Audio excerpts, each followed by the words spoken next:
quand même dans le cadre de leur activité, donc Oui, c'est pas on en dit il n'y a pas très longtemps. Mais oui, c'est le fois, ouais. Non, mais carte imaginaire, ça passe. Ah non, mais je crois que j'ai pas des gens. oui, parce qu'il est. Désolé de vous couper, il est 7, on va pas tarder. Donc c'est là. Un seul micro pour commencer, vous avez de la parole. Oui, j'étais présente.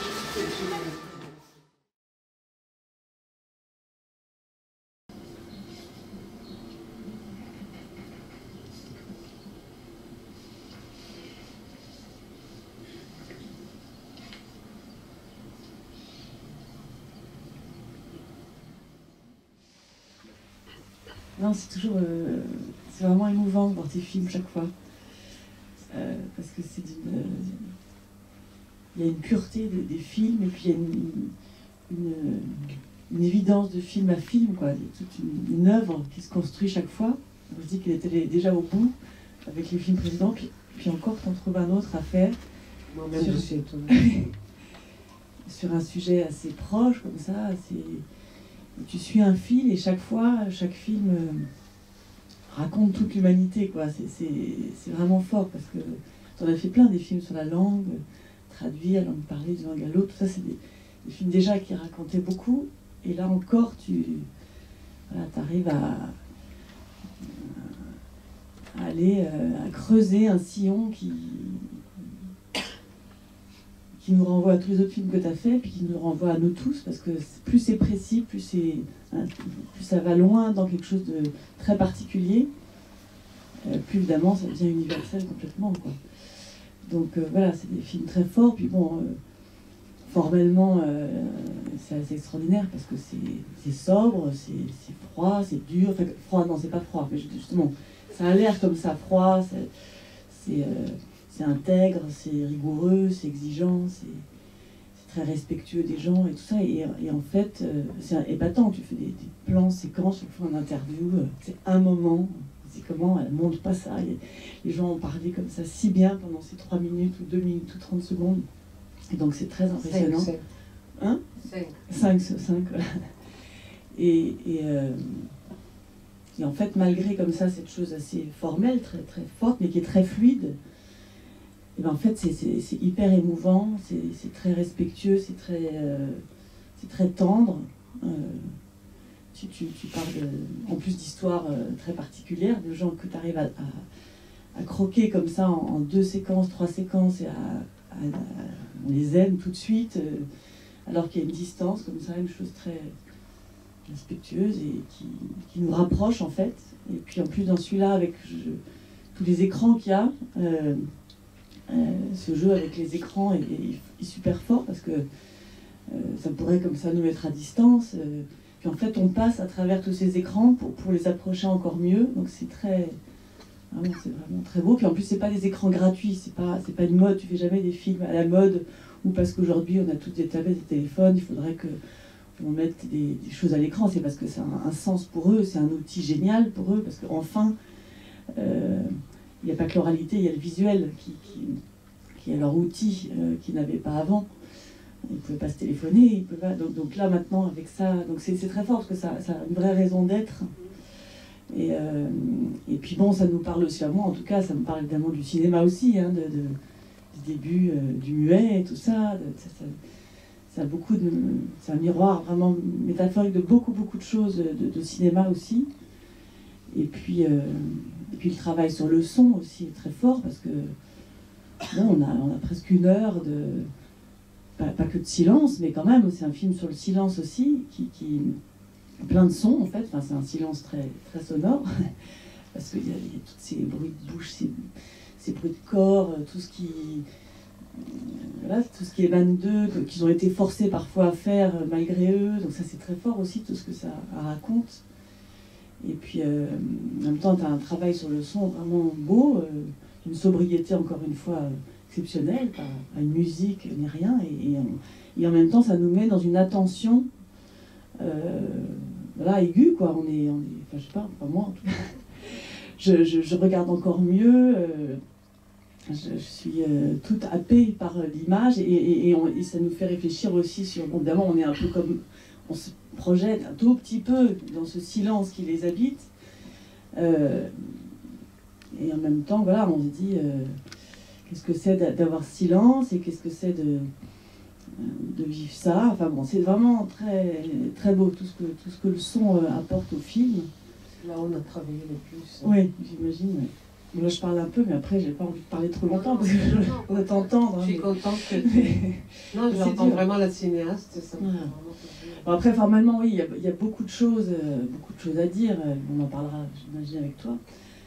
Après, bon, moi, ça m'a touchée, là, je vais parler très intimement, ça m'a touchée beaucoup parce que moi-même, j'ai 3 enfants et ils sont pas sourds, mais le premier enfant que j'ai eu, il y a 17 ans, j'étais enceinte et dans la mairie tout près de chez moi, il y avait des cours de langue des signes.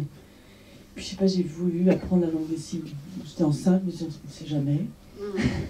Et puis, je sais pas, je trouvais ça beau, j'avais vraiment envie, donc j'ai passé pratiquement toute la grossesse à apprendre la langue des signes. Donc, c'était vraiment... Alors évidemment, il y avait eu déjà des films un peu sur les sourds, tout ça, mais j'étais pas là en plus dans une dynamique une envie de faire un film autant pour ça, mais c'était un moment très fort pour moi, cette langue des signes à apprendre. Et puis même sur un de mes films, à la Cour de Babel, qui a quelque chose à voir aussi, parce que c'est toutes ces minorités, cette diversité qui est tellement riche, et toutes ces langues aussi, ça c'est génial, toutes ces langues différentes de langue des signes. Et j'avais filmé aussi deux jeunes sourds qui étaient rentrés dans cette classe d'accueil, qui étaient venus rencontrer les élèves étrangers, parce que 2 profs s'étaient rencontrés, puis ils avaient beaucoup échangé, ils n'étaient finalement pas dans le film, à part dans les bonus du DVD, et c'était hyper émouvant de voir ces 2 mômes, et puis j'avais parlé aussi à beaucoup de parents, enfin ça m'a toujours passionné ce sujet, et donc voilà, je suis vraiment très touchée que tu aies fait ce film, parce que... il y avait une évidence qu'il fallait que ce soit toi qui le fasses. Non, mais c'est vrai. Parce Ou bien toi, hein. Non, Ça aurait pu être toi. Oui, mais non, mais il n'y avait que toi. Parce que, alors, bon, ce qui est fort aussi, c'est que tu arrives à parler de choses. En plus, tu construis très bien. C'est-à-dire que ça part d'une histoire intime, hyper émouvante. Enfin, moi, le revoir, j'avais les larmes aux yeux, comme la première fois. Cette petite fille avec sa mère. Je veux dire, ses premiers signes. Comme ça, cette langue maternelle, la grand-mère aussi, ce fils avec sa grand-mère qui l'a rendu interprète, enfin, c'est des moments vraiment bouleversants, quoi. Et comme ça, et puis tu construis quand même toute une... en t'éloignant petit à petit, en parlant à des experts, à des gens, et puis tous tes voyages que tu fais font qu'on a l'impression quand même de faire le tour, l'air de rien, et d'aller vraiment très loin dans l'étude de ça, sans que ça soit non plus... exhaustif, explicatif, je sais pas. Il y a un truc, les fils sont là, les personnages s'entrecroisent, et donc c'est vraiment fort, puis ça arrive jusqu'au théâtre, à tout. En fait, tu vas très très loin dans tout ce que tu explores, mais l'air de rien, avec une douceur comme ça, on comprend, on a l'impression que c'est tous les mêmes personnages qui sont tous cousins, que c'est logique, qu'on aille de là à là, enfin, je sais pas, c'est vraiment épatant. Et puis du coup, tu construis... Je ne raconte pas que Gall, les traducteurs, en fait, je l'ai rencontré à Berlin avec Mian. D'accord. Mais je ne le montre pas, parce que c'était... Oui. Mais quand même. Oui, hein, c'est-à-dire qu'en fait, c'est encore plus ce que c'est tu ça dis. ce que tu dis. Non, parce que oui, c'est aussi l'histoire d'un film, c'est toujours aussi comme ça. D'ailleurs, j'ai hâte que tu nous racontes un peu comment tu es rentré dans ce monde-là, par quel fil, et qu'est-ce que tu as appris. Parce qu'on ne commence pas un film en sachant tout. Donc je serais curieuse de savoir aussi en faisant un film, ou en tout cas en le préparant, ce que tu as découvert comme nous, quoi, parce que c'est vrai qu'on apprend quand même beaucoup de choses, là, hein, même si moi je savais qu'il y avait plusieurs langues des signes, éparpillées, tout ça, bon, mais peut-être à cause de ces cours, sûrement, que j'avais fait. Tout le monde pense qu'il y a une langue universelle. Mais bon, là, je ne savais pas qu'il y avait comme ça cette émergence de langue dans un village, ça c'est vrai. Et puis en plus, bon, alors ça aussi, c'est un autre sujet, bon, j'aurais plein de trucs à dire, j'avais pris des notes tellement j'avais envie de dire des trucs, mais je ne vais pas y arriver, pas les lire, mais il y a aussi quelque chose qui est très fort et qui te correspond très bien dans tous tes films, c'est qu'aussi, tu as beau parler d'une chose très large, bon là tu as choisi un pays, par exemple, tu allais dans ton pays, et c'est très fort parce que c'est Il y aussi... avait les langues émergentes. Hein. Oui, il y avait les langues, c'est-à-dire que c'est symbolique aussi de ce pays, de ce mélange, de cette mixité de ce pays. Tu vas nous dire, peut-être tu aurais pu aller dans plein d'autres pays ou faire un tour du monde de toutes ces langues et tout ça, et raconter comment dans plein de pays, mais il suffit de s'arrêter dans un, et de creuser, et là, tout est... Tu vas aussi très, très bien, quoi. Donc ça, c'est un choix vraiment fort. Et puis c'est un choix sur ça parle beaucoup de langue maternelle, donc c'est aussi ta langue maternelle. Donc, bon, je trouve que j'ai envie que tu nous en parles aussi.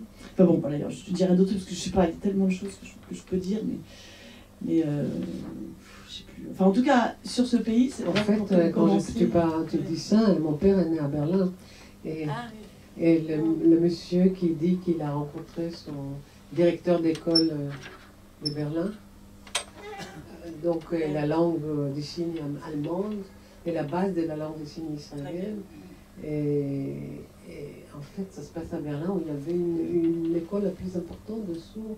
C'est une école juive pour les sourds. Et on venait de toute l'Europe. Donc à Berlin, où est né mon père. Donc, ça, j'ai jamais pensé à ça aussi. Et donc, dès le début, tu t'étais dit que tu allais aller en Israël pour parler de cette chose-là, ou c'est à force de recherche que finalement ça c'est vraiment ce que je raconte dans le film avec Emmanuel Aboui. C'est-à-dire qu'en fait, on a cherché dans le monde entier de lui envoyer des selfies pour qu'elle fasse la liste. C'est-à-dire on a envoyé, par exemple, les Japonais. J'ai une amie japonaise qui est prof à la fac. Et je dis, tu ne connais pas par hasard quelqu'un qui pourrait faire la liste? Elle a dit, oui, j'ai un collègue qui enseigne l'architecture en langue des signes. Il est sourd, donc il enseigne en langue des signes avec un interprète. Elle est allée le voir à l'autre bout de Tokyo pour qu'il signe la liste. Et comme j'étais en Israël, je suis allée en Israël. Quelqu'un m'a signé la liste, bien que je n'ai pas gardé la langue des signes israélienne dans ce que fait Emmanuel, et il m'a raconté qu'il y a un laboratoire de langue des signes.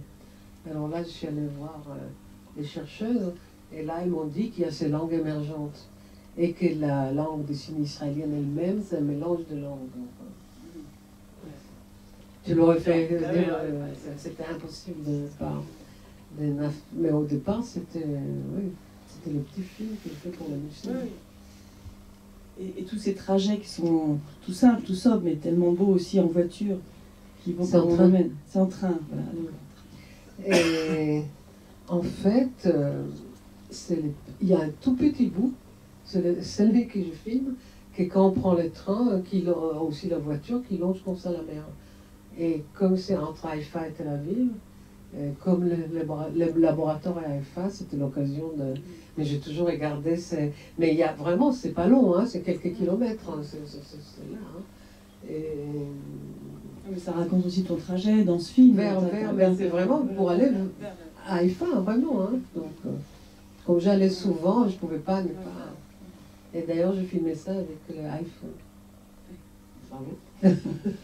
Et parce qu'en fait, non, je raconte puisqu'on est cinéma, c'est que je ne sais pas combien de fois tu as tourné dans ta vie dans des trains, mais c'est vraiment infernal avec des machinistes. Et toujours le mouvement des trains, le mouvement de la caméra qu'on essaie de consolider. Et là, avec l'iPhone, c'est génial. Tu colles ton truc sur la vitre, ça ne bouge pas de tout. Et j'ai dit toute ma vie que j'ai tourné des trains et que c'était une telle...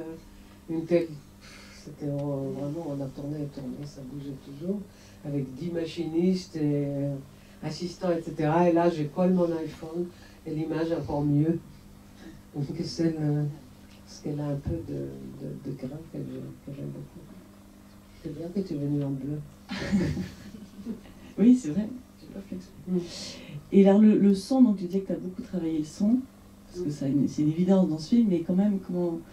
C'est des choses que tu avais pensé quand déjà, même. J'ai décidé qu'il n'y aura pas la voix d'interprète qui traduit. Ce qui fait qu'évidemment, je ne sais pas ce qui s'est dit. Hein? Ce qui veut dire que... Mais je montre dans le film que je le fais après coup. C'est-à-dire chaque fois que je fais. Donc, c'était comme ça. Et puis après, on a travaillé vraiment en montage son. Plus que tout, il y a plein de bruits. Je ne vais pas raconter comment on a fait, mais vraiment, comment on garde et qu'est-ce que le son, le non-son ou le soi-disant silence sort. Hein. Mais c'est beau justement, au moment de la traduction, cette mise en abîme où ça fait partie de toi. Tu ne voulais pas entendre la traduction, donc tu le mais qu'on voit ensuite le traducteur voir tes images, le retraduire avec nos personnages, ça fait qu'on est dans un mouvement comme toi Oui. d'essayer de comprendre comment ça se fabrique. Enfin, c'est vraiment L'image dans l'image, l'image dans l'image, j'adore. c'est vachement bien. Ouais. Mais là, c'était via le téléphone, via cette chose-là. Et oui, mais le son, c'était vraiment avec. C'est avec Dominique Veillard, on s'est vraiment amusé, mais c'était au son près, hein. C'était vraiment à travailler plus haut, moins haut, parce que laisser le son, mais plus, moins, à quel moment. C'était vraiment comme écrire une opéra. Avec les silences, vraiment, pour moi, c'était super. J'adore le mixage. C'est des moments les meilleurs, c'est le mixage et l'étalonnage.